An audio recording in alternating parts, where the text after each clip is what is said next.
Bismillahirrahmanirrahim. Assalamualaikum warahmatullahi wabarakatuh.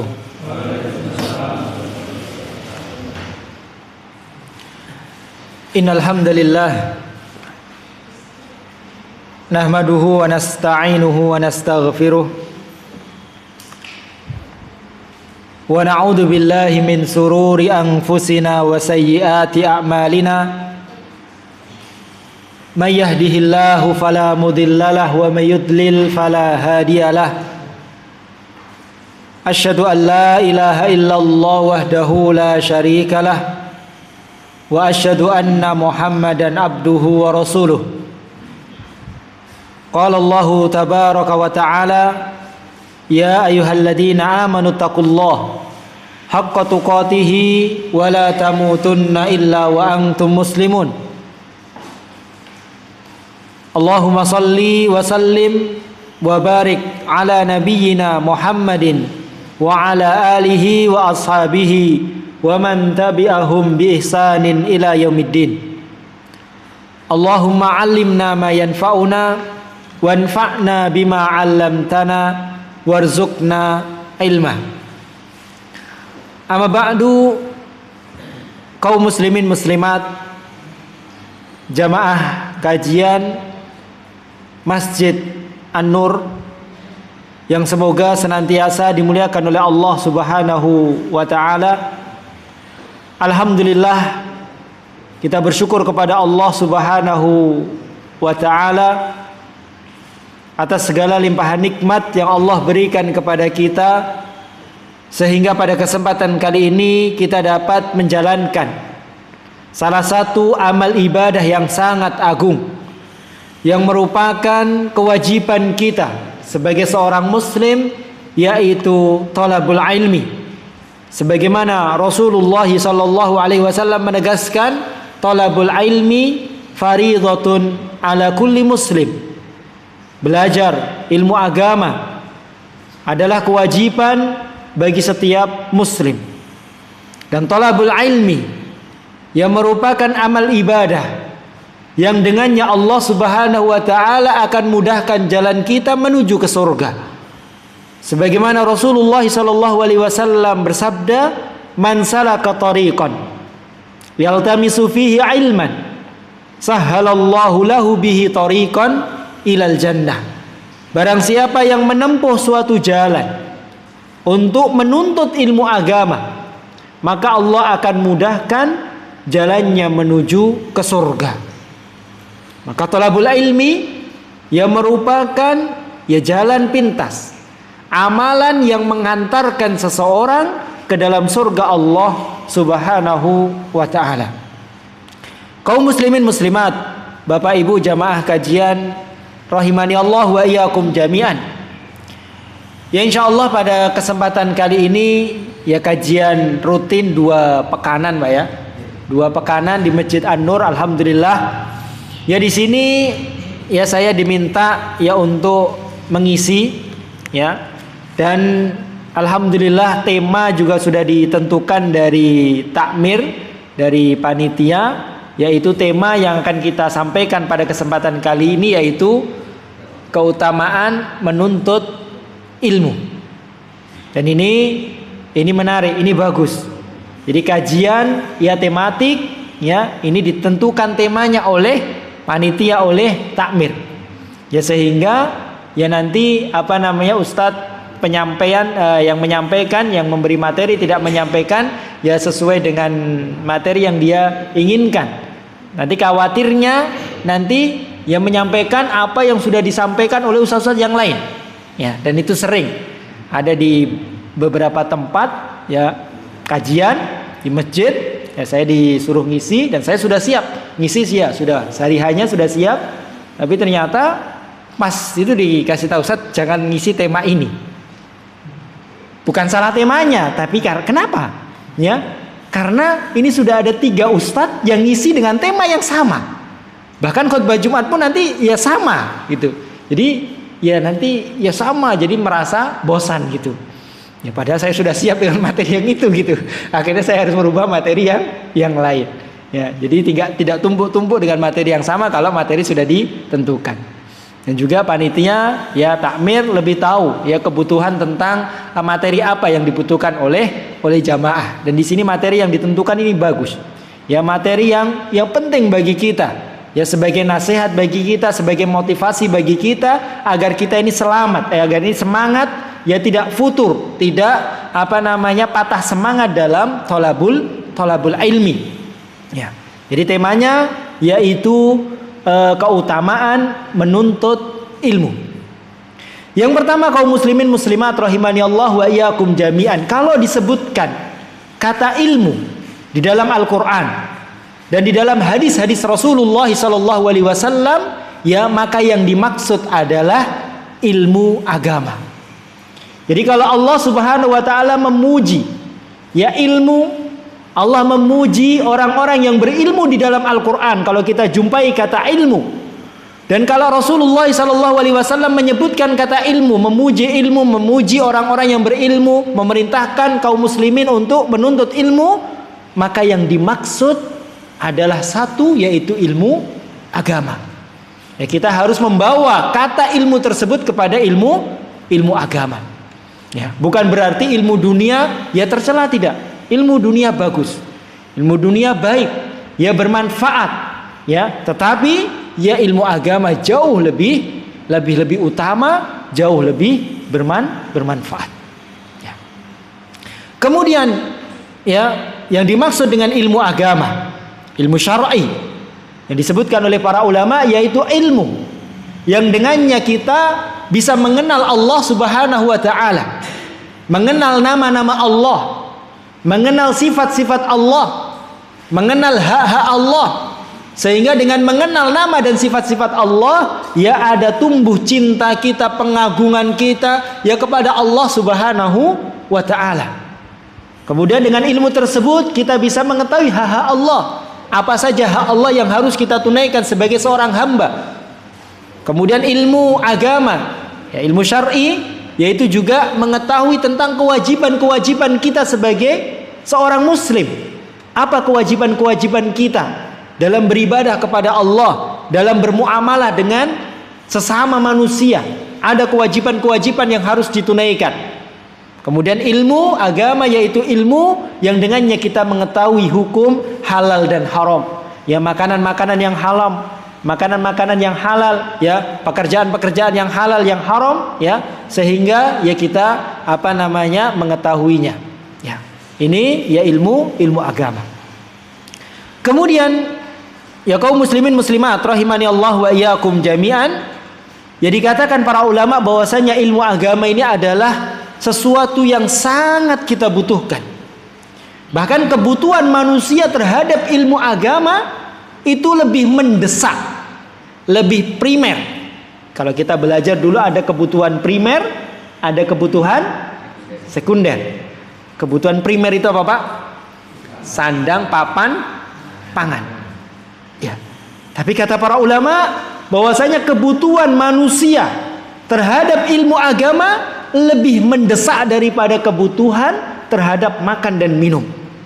Dikatakan oleh Al-Imam Ahmad bin Hanbal rahimahullah, beliau mengatakan hajatun nasi ilal ilmi asyaddu min hajatihim ilat ta'ami wasyarab. Kebutuhan manusia terhadap ilmu agama itu lebih besar, lebih mendesak, lebih primer daripada kebutuhan mereka terhadap makan dan minum. Yahtajuhun nasu ila ta'ami wasyarab marrah aw marrataini fi kulli yaum. Kata beliau, ya, manusia itu butuh makan dan minum itu sehari berapa kali, Pak? Ya, sehari berapa kali makan dan minum? Ya, 3 kali, bahkan 2 kali saja sudah cukup, ya. 2 kali, 3 kali cukup makan sehari. Tapi kata beliau, wahajatun nasi ilal ilmi fi kulli diqqatin. Sedangkan kebutuhan manusia terhadap ilmu itu bukan 2 kali, 3 kali dalam sehari, tapi dalam setiap detiknya dia butuh ilmu. Setiap menitnya, setiap waktunya, ya seorang muslim butuh terhadap ilmu. Ya. Dan Al-Imam Ibnul Qayyim Al-Jauzi rahimahullah, beliau menyebutkan ya, keutamaan ilmu agama itu lebih dari 100 keutamaan. Lebih dari 100 keutamaan. Mau Pak disampaikan semuanya dalam kajian ini? Ini daurah 2 hari 3 hari ya. Kalau mau membahas tentang keutamaan ilmu agama, ya ini perlu daurah 2 hari 3 hari full. Ya itu pun mungkin belum selesai. Ya kita membawakan hadis-hadis, membawakan ayat-ayat yang menunjukkan tentang keutamaan ilmu agama. Karena besarnya keutamaan dan banyaknya keutamaan ilmu agama. Namun pada kesempatan kali ini kita akan sebutkan ya sedikit saja ya beberapa keutamaan yang kita anggap itu keutamaan yang besar, yang harapannya membuat kita ini semakin sadar akan butuhnya kita kepada ilmu agama dan mendorong kita lebih semangat dalam mempelajari ilmu agama. Kita sebutkan ya beberapa saja. Berapa menit Pak nanti Pak, sampai jam berapa? 9 ya, lama ya. setengah 9. Taib. Keutamaan yang pertama ya, ini keutamaan menuntut ilmu agama dan keutamaan ilmu agama itu sendiri. Jadi kita gabung antara keutamaan ilmu dan keutamaan menuntut ilmu tersendiri. Yang pertama, bahwasannya ya di antara keutamaan menuntut ilmu agama, yaitu menuntut ilmu agama itu adalah ibadah. Jadi menuntut ilmu agama itu adalah ibadah. Dan ini penting. Karena orang ya sebagian kita menganggap ya ibadah itu ya sholat, ibadah itu haji, sedekah, ya, kemudian puasa itu ibadah. Ya. Dan memang itu ibadah. Tapi kita ingin menyampaikan, menyadarkan bahwasannya thalabul ilmi, kita mempelajari ilmu agama itu adalah ibadah. Itu juga ibadah. Sebagaimana kita sholat, sebagaimana kita haji, sebagaimana kita sedekah. Dan menuntut ilmu agama adalah ibadah yang semuanya kita bisa, insya Allah. Semuanya kita bisa. Berbeda dengan sholat, puasa, zakat, haji, tidak semuanya bisa. Tapi menuntut ilmu agama, jadi keberadaan kita di sini, dari kita mulai jalan dari rumah sampai duduk di sini, sampai nanti pulang selesai kajian, ini semuanya adalah ibadah. Kita ya selama ini pula kita beribadah kepada Allah. Kita duduk di rumah, baca Al-Quran, mempelajari arti-artinya, buka kitab-kitab agama, ya, atau mendengarkan kajian-kajian. Duduknya kita, berbaringnya kita itu adalah ibadah. Itu adalah ibadah dan itu harus kita sadari, ya, harus kita sadari. Bahkan, ya, menuntut ilmu, ya, merupakan ibadah yang pertama kali diperintahkan oleh Allah. Pertama kali. Sebelum Allah perintahkan ibadah-ibadah yang lainnya.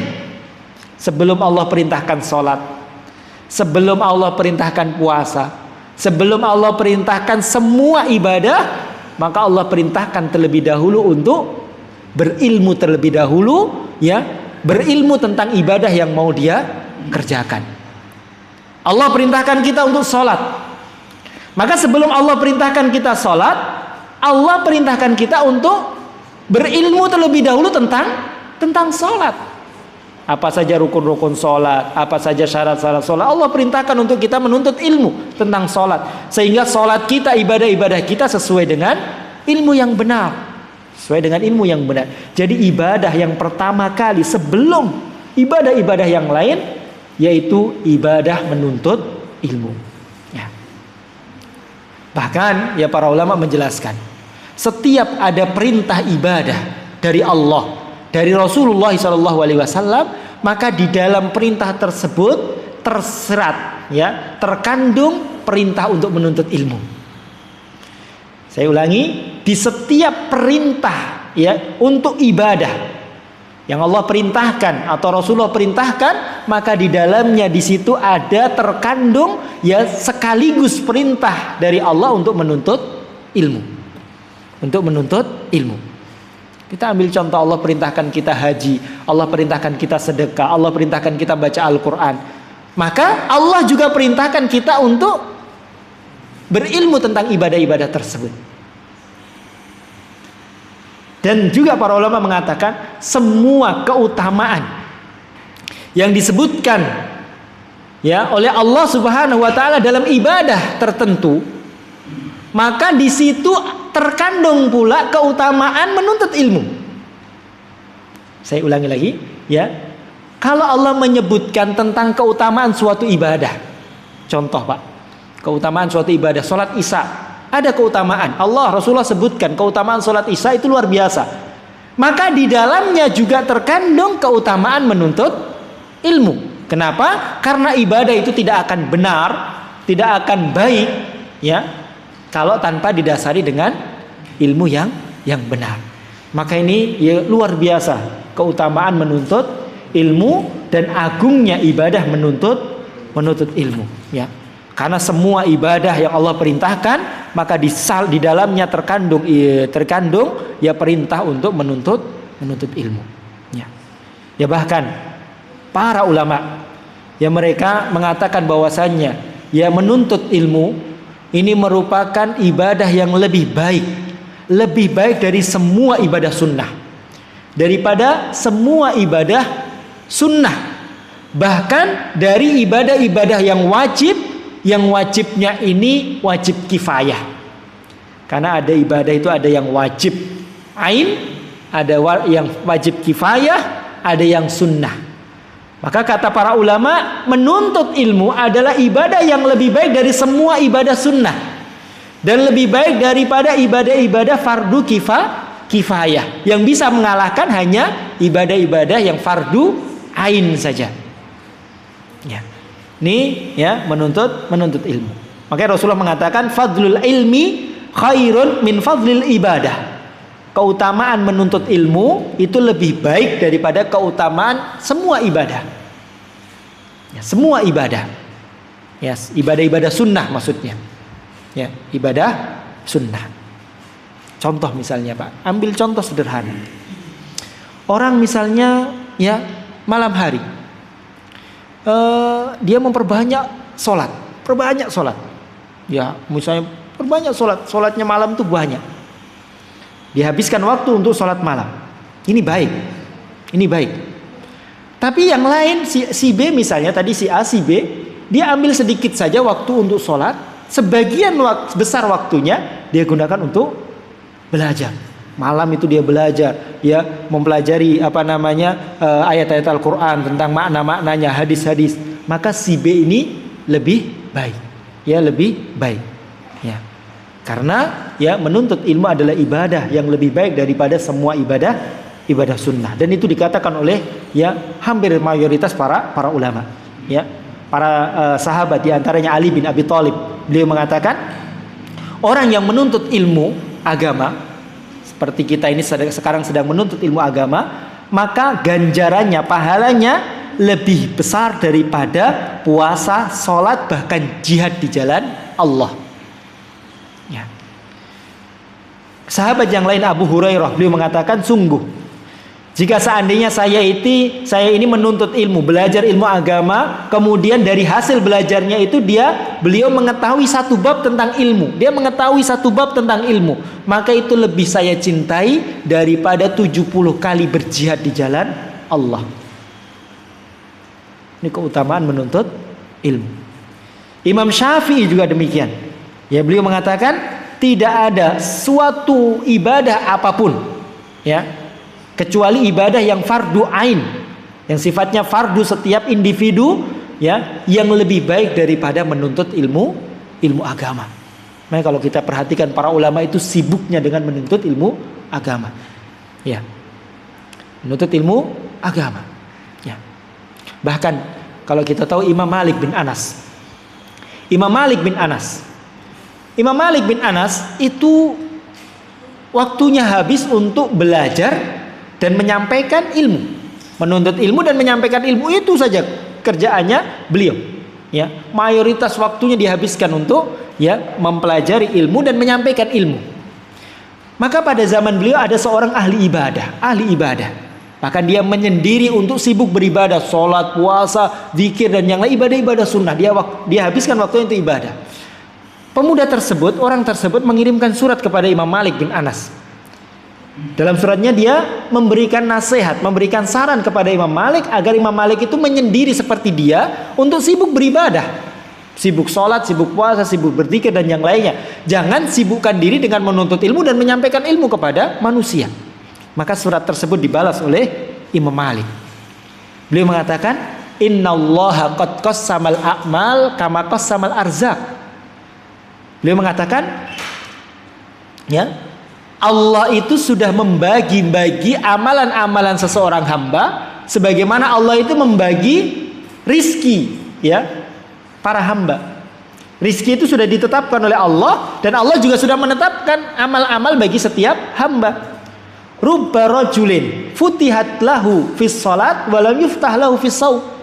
Kata beliau, ada orang-orang yang dimudahkan oleh Allah mengerjakan salat tapi sulit untuk berpuasa. Ada Pak ya? Kalau sholat itu Masya Allah rajin, sholat ya witir, sholat sunnah dan yang lain itu rajin, ringan kalau sholat. Tapi kalau suruh puasa, beratnya minta ampun, susahnya minta ampun. Kemudian kata beliau, warubba rajulin futihat lahu fis sadaqah walam yuftah lahu fis shaum. Sebagian yang lain ada yang dimudahkan oleh Allah bersedekah. Kalau sedekah itu luar biasa mudah sekali. Ya suka memberi, suka sedekah. Tapi kalau suruh puasa, suruh sholat, susah. Suruh sholat malam itu susahnya minta ampun. Tapi kalau sedekah, Masya Allah, ya luar biasa.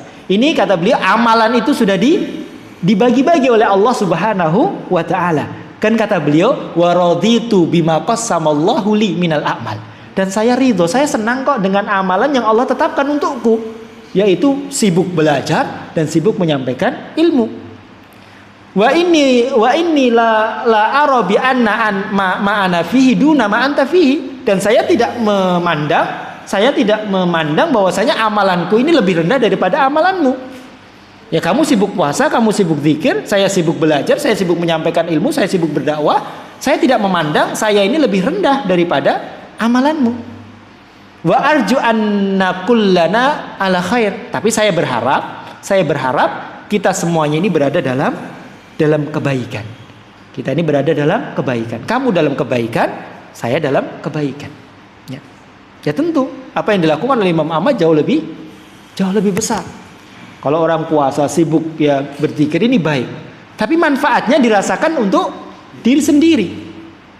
Ya, dia sendiri. Tapi kalau orang itu belajar, dia menyampaikan ilmu, kemudian dia berdakwah, ya, maka manfaatnya dirasakan diri sendiri dan dirasakan orang lain, ya, orang lain. Ya. Ini, ya, yang pertama ya kita harus sadar bahwasannya menuntut ilmu ya merupakan ibadah, adalah ibadah. Bahkan menuntut ilmu adalah ibadah yang paling baik dari semua ibadah-ibadah sunnah, daripada semua ibadah-ibadah sunnah. Ya. Kalau saya itu di rumah, Pak, alhamdulillah. Kalau di sini itu alhamdulillah. Kalau saya di rumah itu ada di Kedung Winong ada kajian rutin juga sepekan sekali. Itu hari Senin. Hari Senin kajian ya. Dulu hadis Arba'in Nawawi sudah selesai. Sekarang Usulus Salasah, ya, akidah, tentang akidah. Itu kajian dulu. Sebelum saya itu sudah ada kajian. Waktu saya masih di sini tuh, Pak, belum ke Kedung Winong. Sudah ada kajian, beberapa ustadz itu di tengah jalan qadarullah itu berhenti, artinya nggak lanjut lagi.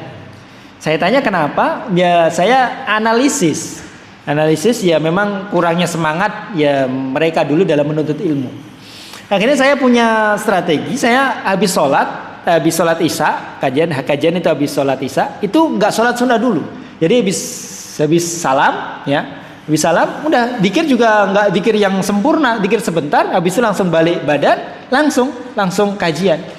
Jadi ada yang mungkin tidak sholat sunnah setelah isya, ada mungkin sholatnya nanti setelah kajian. Jadi tidak menunggu. Kalau menunggu zikirnya selesai, menunggu sholat semuanya, nanti banyak yang pergi.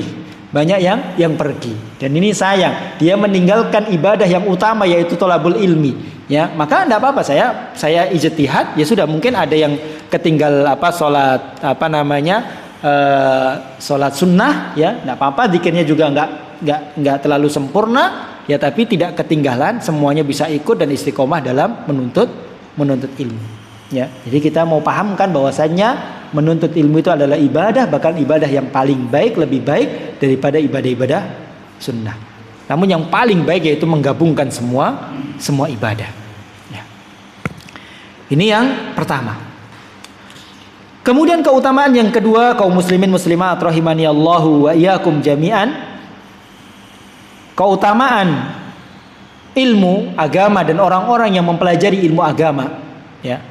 Kita ini sedang belajar ilmu agama. Ya, dari semua keutamaan yang kita sebutkan, ya kita ini berhak untuk mendapatkan keutamaan tersebut. Yaitu Allah Subhanahu wa taala akan mengangkat derajat orang-orang yang mempelajari ilmu agama. Allah akan mengangkat derajat. Sebagaimana dalam surat Al-Mujadilah, Allah Subhanahu wa taala berfirman, "Yarfa'illahu alladhina amanu minkum walladzina utul ilma darajat." Kata Allah, sesungguhnya Allah itu akan mengangkat derajat orang-orang yang beriman di antara kalian dan orang-orang yang menuntut ilmu agama, ya, beberapa derajat. Jadi orang-orang yang beriman ini diangkat derajatnya. Ya. Tapi orang yang beriman dan berilmu agama derajatnya lebih diangkat lagi, beberapa derajat. Ya, Ibnu Abbas radhiyallahu an yang merupakan ahli tafsir, mufassirul Quran, ahli tafsir Al-Quran dari kalangan para sahabat, beliau menafsirkan, ya, Allah akan mengangkat derajat orang-orang yang berilmu dari orang-orang yang beriman tapi tidak berilmu. Itu Allah angkat derajatnya 100 derajat. Jadi perbedaan orang yang beriman tapi tidak mau menuntut ilmu, tidak berilmu, sama orang yang beriman dan menuntut ilmu, itu bedanya 100 derajat, 100 tingkatan. Jauh atau tidak, Pak? Jauh. Dan kata beliau, kata Ibnu Abbas radhiyallahu anhuma, wal masafatu baina darajataini, ya, masirata alfisana, mi'ati sana. Kata beliau, jarak antara satu derajat dengan derajat berikutnya itu 100 tahun perjalanan. 100 tahun perjalanan. Jadi kalau mau naik dari satu derajat ke derajat berikutnya, itu perjalanannya 100 tahun perjalanan. Itu jauh sekali. Ini baru satu tingkatan ke tingkatan berikutnya. Padahal bedanya derajat antara orang yang beriman dengan orang yang beriman dan berilmu itu 100 tingkatan. Jadi jauh sekali. Jauh sekali. Ya. Oleh karenanya, tatkala Nabiullah Daud dan Nabiullah Sulaiman alaihi wassalam dikasih ilmu oleh Allah, diberikan ilmu, kelebihan ilmu, maka, ya, Allah mengatakan dalam surat An-Naml ayat 15, Allah mengatakan walaqad ataina Dawuda wa Sulaimana ilman, dan kami telah berikan kepada Daud dan Sulaiman ilmu yang tidak Allah berikan kepada yang lainnya padahal mereka beriman. Maka apa kata mereka, Nabi Daud dan Nabi Sulaiman? Waqala, mereka berdua mengatakan alhamdulillahilladzi faddalana ala katsirin min ibadihil mu'minin. Segala puji bagi Allah yang telah memuliakan kami, ya, memuliakan kami dengan ilmu daripada orang-orang yang beriman. Artinya apa? Yang mereka lebih unggul, mereka lebih mulia, bahkan, ya, dibandingkan orang-orang yang beriman sekalipun. Ya, tapi mereka, ya, orang-orang yang beriman tidak memiliki ilmu seperti yang dimiliki oleh Nabi Daud dan Nabi Sulaiman. Dan lihat para nabi, semua para nabi Allah muliakan. Dan sebab Allah muliakan mereka itu karena satu, karena ilmu. Bukan karena kekayaan mereka. Banyak di antara para nabi yang miskin. Bukan karena tampang mereka, perawakan tubuh mereka, tidak. Tapi semua Allah, nabi dan rasul, Nabi Isa, Nabi Musa, ya, Nabi Yusuf, ya, Nabi Adam, Nabi Muhammad, ya, sallallahu alaihi wasallam, ya, mereka semuanya Allah angkat derajatnya, Allah muliakan daripada semua manusia karena satu, yaitu ilmu. Lihat Nabiullah Adam. Nabiullah Adam, Allah perintahkan semua penduduk langit, malaikat, Allah perintahkan sujud kepada Adam. Wa id qulna lil malaikati isjudu. Ini sujud bukan sujud ibadah, tapi sujud penghormatan. Ini luar biasa loh. Ya, orang sujud kepada orang. Ya. Ini kalau bukan karena tingginya orang yang diberikan sujud itu, ya maka tidak Allah perintahkan. Ini sujud penghormatan. Allah perintahkan semua malaikat untuk merendahkan diri, menghormati Nabiullah Adam. Karena apa? Karena ilmu. Karena ilmu. Wa 'allama Adamal asma'a kullaha. Allah telah mengajari Nabi Adam, memberikan Nabi Adam ilmu tentang nama-nama benda. Makanya tatkala Allah tanya kepada malaikat, malaikat mengatakan, kami tidak memiliki ilmu kecuali apa yang Allah ajarkan kepada kami. Malaikat nggak tahu. Ya, maka diajari sama Nabiullah Adam. Ya, maka Nabiullah Adam, masya Allah, ya dimuliakan dari semua malaikat karena ilmu. Karena ilmu. Ya. Nabi kita Muhammad, ya Shallallahu Alaihi Wasallam juga begitu. Di dalam surat An-Nisa ayat 113 Allah berfirman, wa anzalna 'alaikal kitaba wal hikmah. Dan telah kami turunkan kepadamu wahai Muhammad Alkitab, Al-Quran, dan juga hikmah, yaitu hadis-hadis. Wa 'allamaka ma lam takun ta'lam. Dan telah kami ajarkan kepadamu wahai Muhammad ilmu-ilmu yang sebelumnya kamu belum tahu. Kami ajarkan, kami berikan kepadamu ilmu. Wa kana fadlullahi 'alaika 'azima. Dan sungguh besar karunia Allah yang Allah berikan kepadamu. Jadi Allah menyebutkan bahwasanya ilmu yang telah Allah berikan kepada Rasulullah merupakan karunia yang besar. Karunia yang besar. Ya. Dan dahulu para ulama, dan karena fakihnya, karena kemuliaan ini itu diterima oleh orang-orang dahulu para ulama, yang bahwasanya orang yang berilmu agama itu akan diangkat derajatnya sampai dahulu pada zamannya para ulama. Itu kalau ada orang tua yang melihat anaknya itu cacat, Pak. Anaknya cacat. Misalnya ada diceritakan ada yang cacat kaki, ada yang cacat leher, cacat.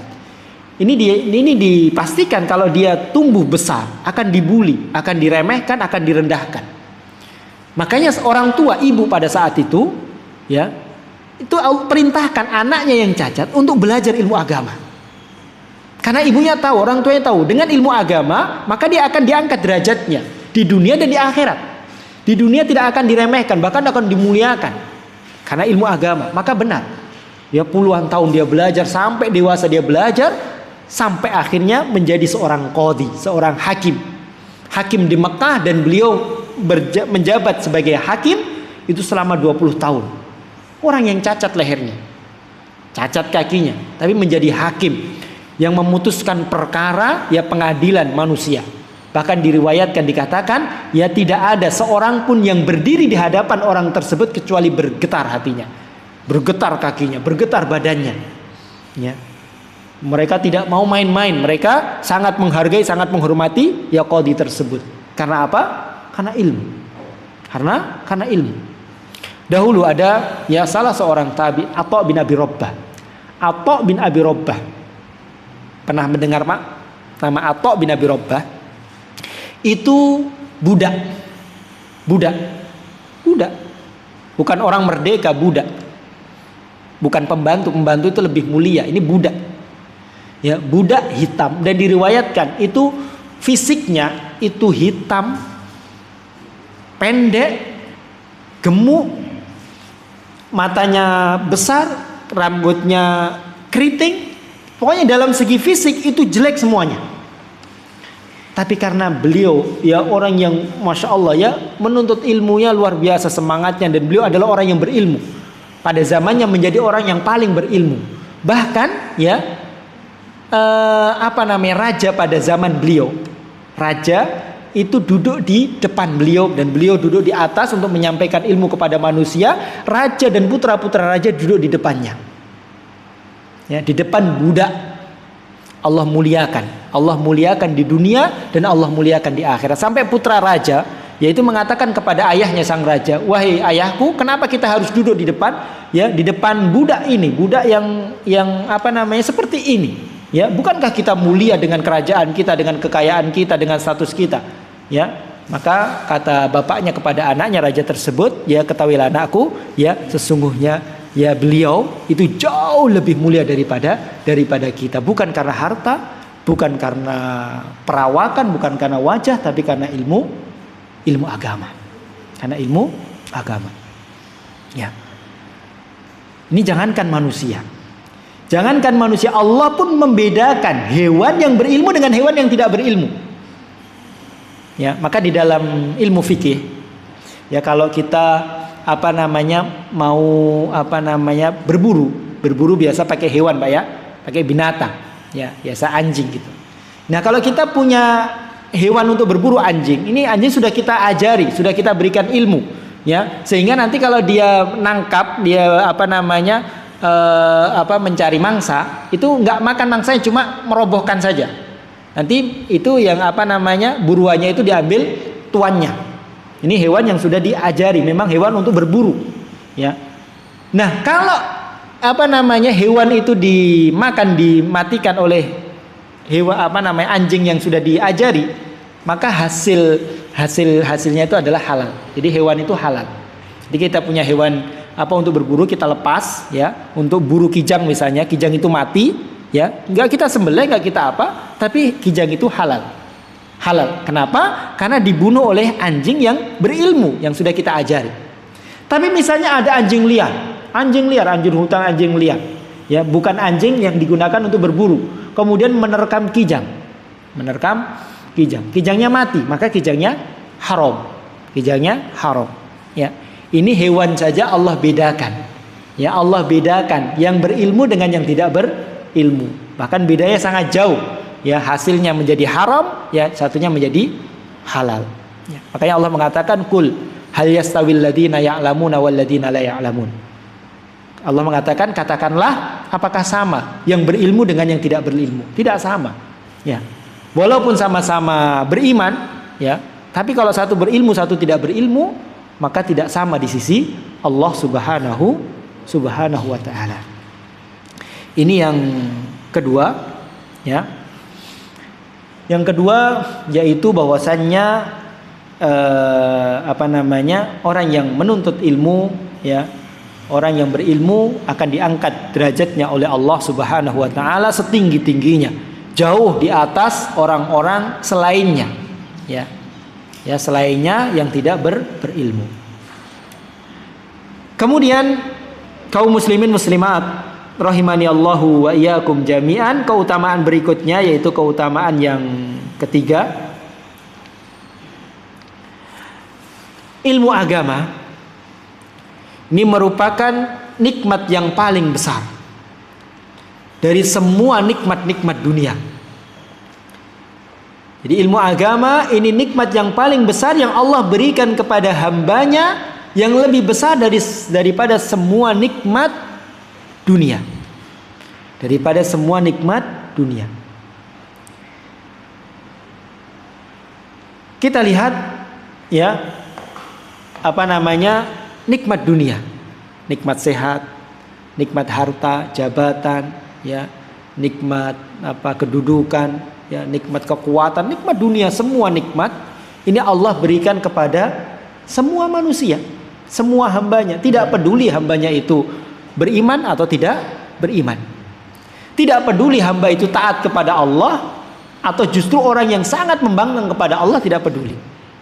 Bahkan Fir'aun saja, ya, orang yang mengaku Tuhan sebagai tandingan Allah, tidak percaya akan adanya Allah, menentang Allah, orang yang paling buruk, ya, pun Allah berikan kepada Fir'aun nikmat-nikmat dunia yang banyak, ya, kekuatan, jabatan, pangkat, kekayaan, ya, kekuasaan yang begitu besar.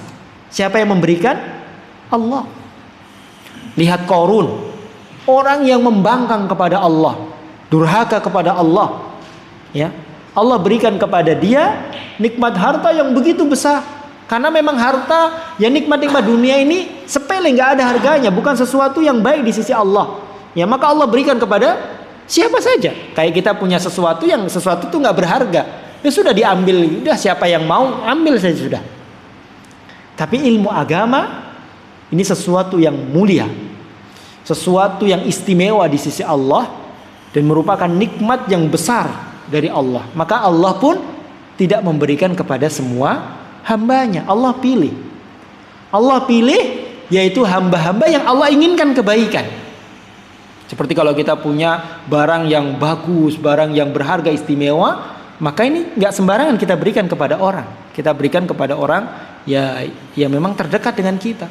Ya, itu ilmu. Di sisi Allah ini luar biasa. Makanya Rasulullah SAW bersabda ya, dalam hadis yang diriwayatkan oleh Imam Bukhari dan Muslim, beliau bersabda, "Man yuridillahu bihi khairan yufaqihu fiddin." Dan ini dari semua hadis yang menunjukkan tentang keutamaan ilmu. Ini kalau menurut saya yang paling memotivasi saya, yang paling bisa memotivasi saya, yaitu hadis ini. Kata Rasulullah, "Man yuridillahu bihi khairan yufaqihu fiddin." Barang siapa yang Allah inginkan kebaikan kepada seseorang, Allah ingin orang ini baik, Allah ingin orang ini selamat, bahagia dunia dan akhirat, maka Allah akan pahamkan dia terhadap ilmu agama. Maka ya, orang yang mau belajar ilmu agama, semangat ilmu agama, dia punya ilmu agama, kalaupun belum pintar, belum punya ilmu agama, dia semangat, ya dia semangat, dia sisihkan waktunya, tenaganya untuk belajar ilmu agama. Dan itu yang memberikan taufik itu adalah Allah. Ya, Allah berikan itu ya karena Allah menginginkan orang itu baik. Berarti orang tersebut adalah orang yang Allah menginginkan kebaikan pada orang tersebut. Ya. Tapi kalau ya orang itu tidak senang dengan ilmu agama, orang itu tidak tertarik dengan ilmu agama, bahkan meremehkan ilmu agama, ya, tidak menghormati para ulama, ya, tidak mencintai para ulama, meremehkan para ulama, ya, tidak senang dengan ilmu agama, maka ini tanda, ya, tanda Allah tidak menginginkan keselamatan, kebaikan untuk orang tersebut, sehingga Allah tidak berikan kepada dia taufik untuk cinta kepada ilmu agama. Karena ya kecintaan kita kepada ilmu agama ini memberikan Allah. Kalau Allah menginginkan kebaikan pada seseorang, Allah berikan ya taufik sehingga orang tersebut cinta kepada ilmu agama. Tapi kalau Allah sudah tidak menginginkan kebaikan, Allah tidak peduli dengan seseorang, Allah tidak menginginkan keselamatan pada seseorang, Allah tidak akan beri ya taufik untuk cinta, untuk senang, semangat dalam menuntut ilmu agama. Maka Pak, ya, kalau kita ini senang, alhamdulillah kita hadir, kita senang. Ya, kita senang, kita mau berkorban untuk ilmu agama, ya. Semangat menuntut ilmu agama, semangat menyekolahkan anaknya ilmu agama, maka itu tanda itu. Itu tanda Allah tuh ingin kita ini baik.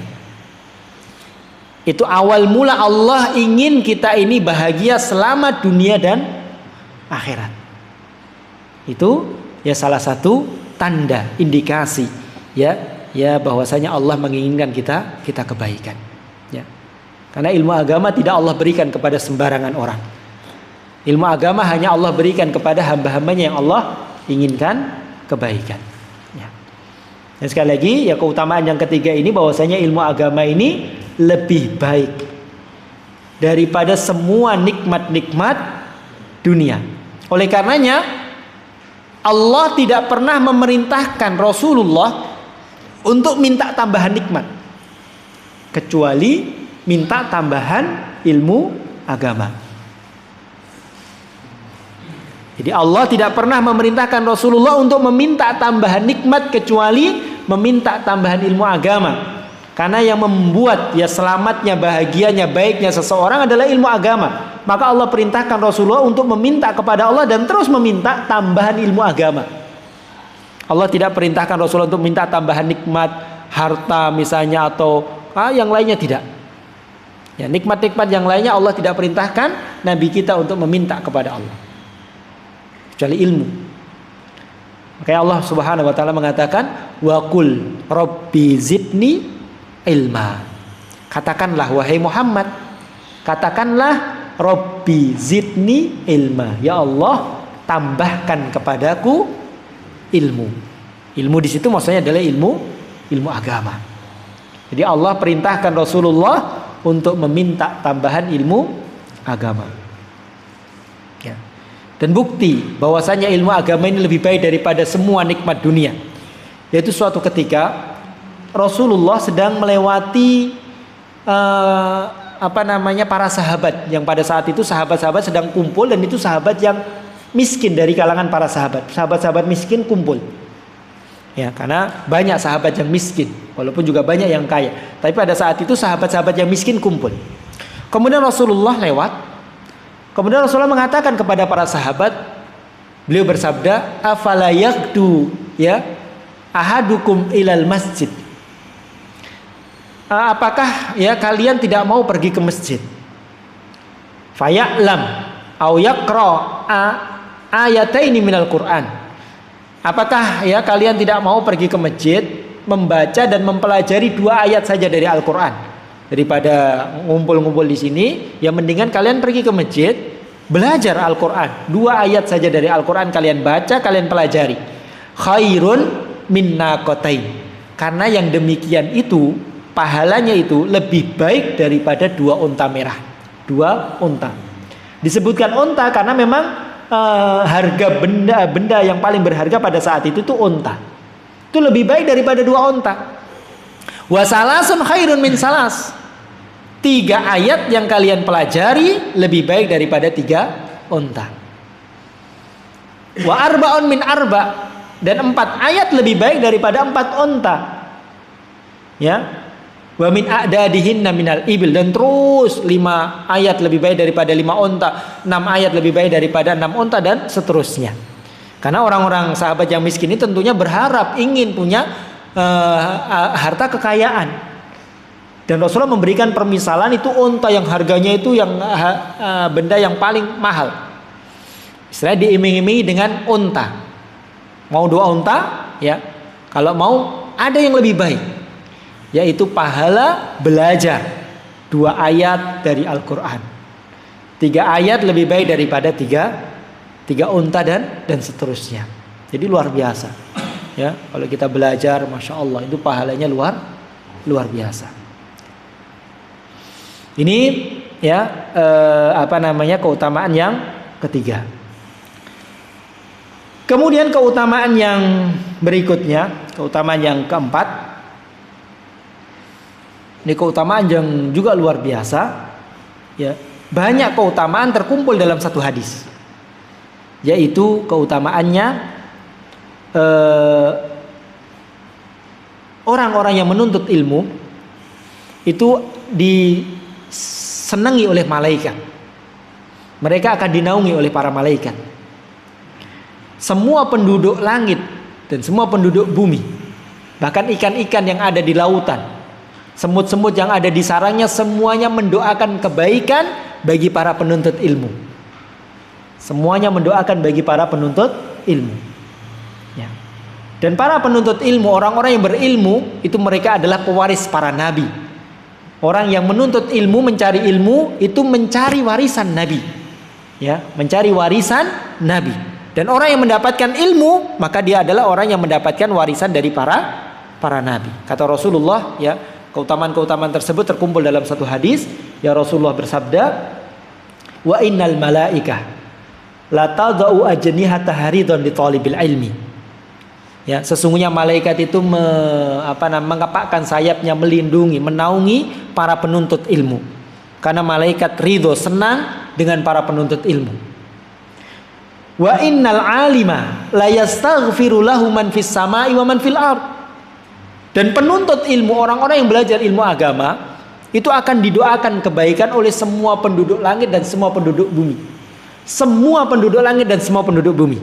Semua malaikat yang ada di langit, semua malaikat yang ada di bumi, dan semua hewan-hewan yang ada di lautan, semua ikan, semut-semut ini mendoakan. Dikatakan para ulama, jangankan semua penduduk langit dan bumi, semua penduduk langit saja mendoakan, pasti doanya akan dikabulkan oleh Allah. Ini semua makhluk. Kenapa? Kenapa mereka mendoakan penuntut ilmu? Karena penuntut ilmu ini akan membawa kebaikan alam semesta ini. Dunia ini akan keadaannya akan baik, ya, kalau ya orang-orang itu pada memiliki ilmu agama. Penuntut ilmu agama, orang yang mempelajari ilmu agama, menyebarkan ilmu agama ini membawa kebaikan, ya, dunia dan akhirat. Ya. Membawa kebaikan tidak hanya untuk manusia, membawa kebaikan untuk alam semesta ini beserta ya semua penghuninya. Makanya semuanya mendoakan. Ya, Masya Allah, ikan-ikan, semut, ya semuanya berdoa.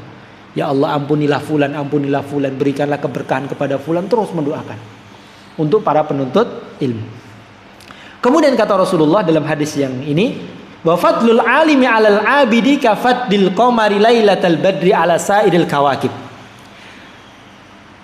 Kemuliaan penuntut ilmu, orang yang ahli ilmu dan ahli ibadah, dia berilmu dan mengamalkan ilmunya, dibandingkan dengan orang-orang yang rajin ibadah tapi ya tanpa didasari dengan ilmu, itu seperti bulan purnama dibandingkan dengan bintang-bintang.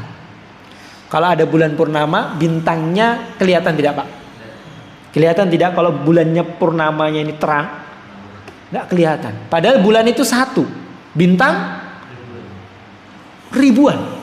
Ya.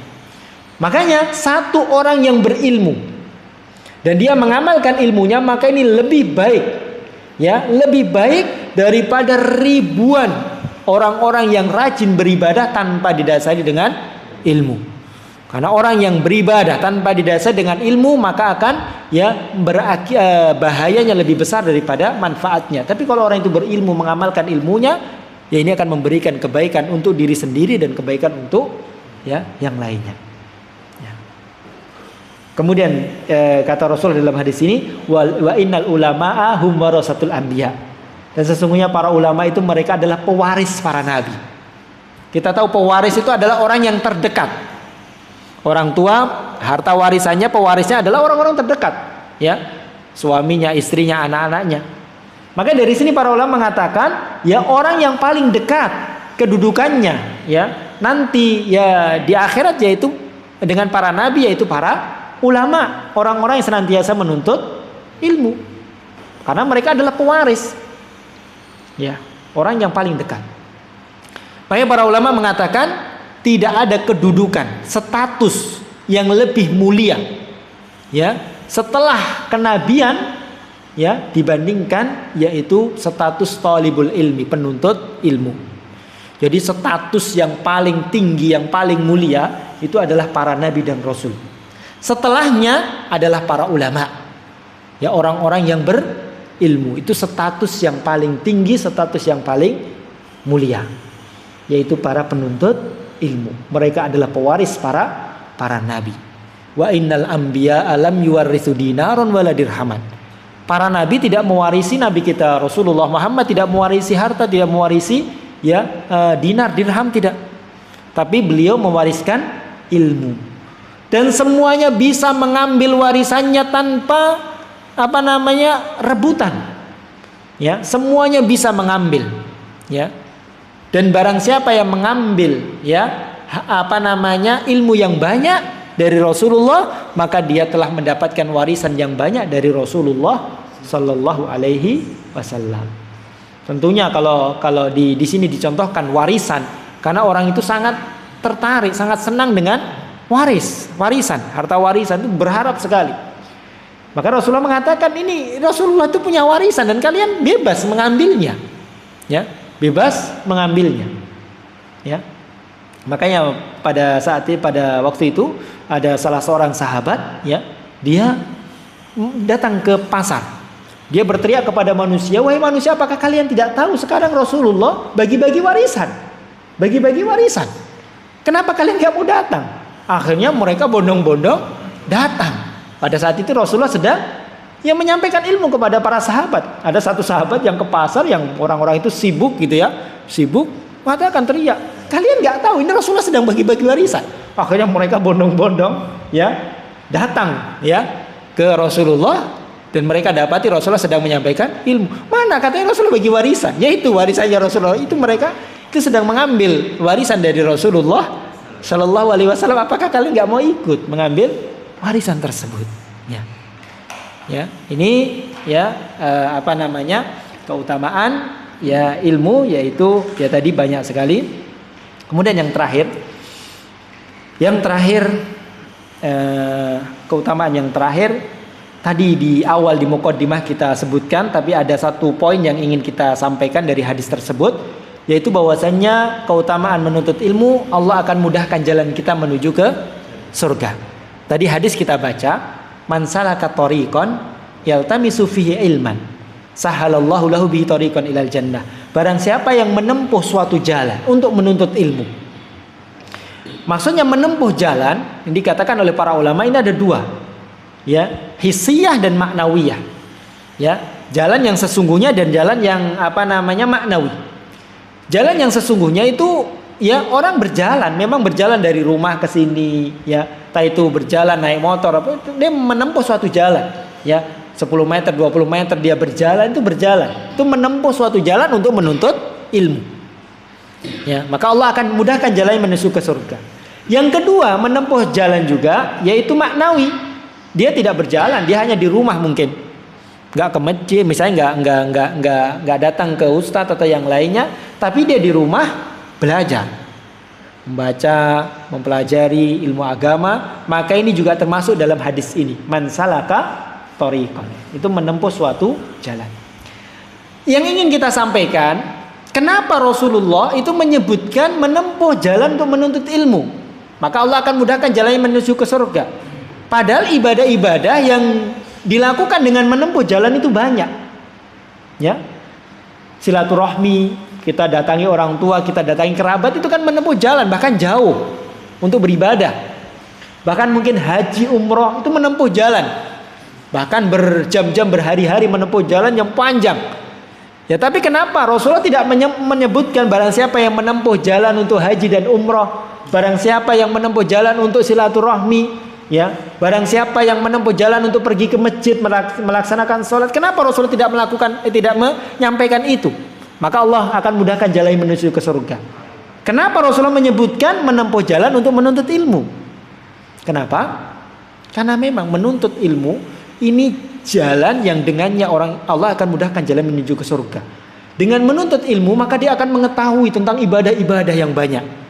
Dia akan mengetahui mana yang halal, mana yang haram.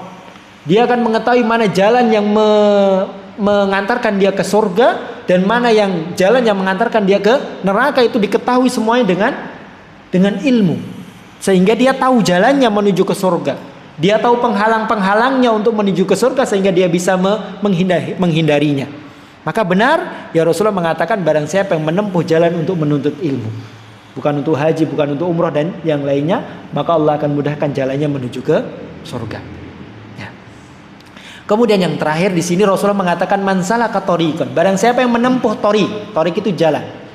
Padahal di dalam bahasa Arab jalan itu punya bahasa Arab yang banyak. Sabil apa artinya Pak? Sabilun. Sabil itu jalan juga. Torik jalan. Syari jalan. Jadi bahasa Indonesia jalan, tapi bahasa Arab tuh banyak banget. Ini menunjukkan kayanya bahasa Arab. Tapi satu dengan yang lainnya, walaupun artinya dalam bahasa Indonesia itu sama, jalan, tapi di dalam bahasa Arab itu punya perbedaan makna. Nah sekarang kenapa Rasulullah menggunakan kata torik? Man salaka tariqan. Kenapa Rasulullah nggak mengatakan man salaka sabilan, man salaka syari'an? Padahal artinya juga jalan. Kenapa? Karena tariq, man salaka tariqan, tariq itu di dalam bahasa Arab adalah jalan yang sulit, jalan yang berliku, yang belak-belok, naik turun, banyak gerunjalannya, bukan jalan yang halus, banyak lubangannya, banyak kerikilnya, banyak batunya, belok-belok, naik turun. Itu torik. Ya.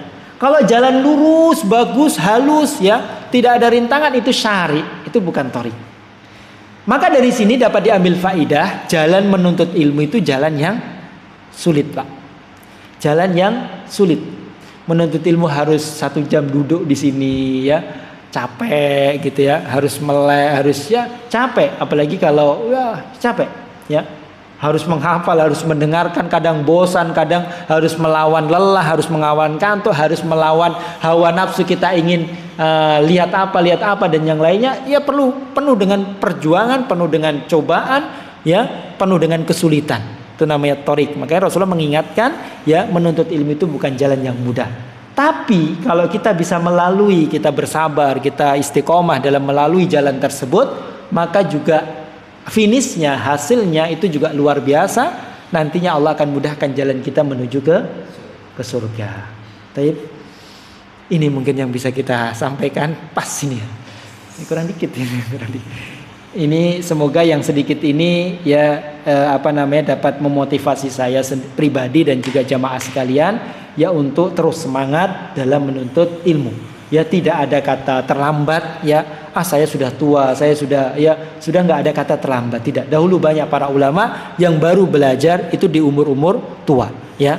Jadi tidak ada kata terlambat, terus belajar. Dan alhamdulillah ya Allah berikan kepada kita kemudahan, fasilitas belajar luar biasa ya. Tinggal kita datang, masjid sudah ada, ustadz sudah diundang dan yang lainnya. Kalau enggak HP apa yang lainnya ya mudah ya.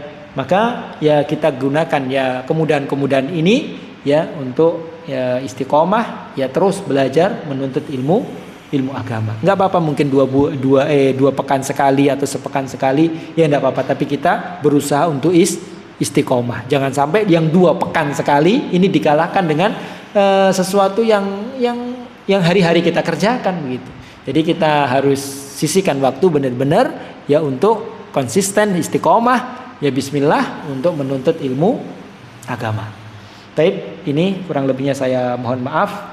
Ya subhanakallahumma bihamdika asyhadu an la ilaha illa anta astaghfiruka wa atubu ilaik. Wassalamualaikum warahmatullahi wabarakatuh.